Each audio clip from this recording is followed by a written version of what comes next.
યુનોમાં પ્રવચન કરી આવ્યા, અંધ લોકો માટે એક આખી યુનિવર્સિટી એમને ખોલી છે અંધ અને અપંગ માટે. અને તમને જાણીને આનંદ થશે કે રામ મંદિર નહોતું થતું કારણ કે સરકાર પુરાવા માગતી હતી કે અહીંયા જ મંદિર હતું, એના ડોક્યુમેન્ટ્સ ક્યાં, એવિડન્સ ક્યાં. અને એમાં અનેક લોકોએ પુરાવા આપવામાં મદદ કરી છે. એમાં વધારે મદદ કરનાર કોઈ સાધુ હોય તો એ રામ ભદ્રાચાર્ય છે. એણે પુરાવા આપ્યા છે.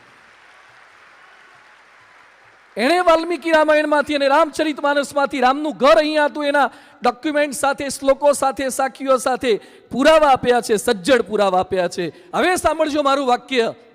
આંધળો હોય તો વાડકો લઈને મંદિર આગળ બેસે અને એમ બોલે કે કુછ દે દે, કુછ દે દે.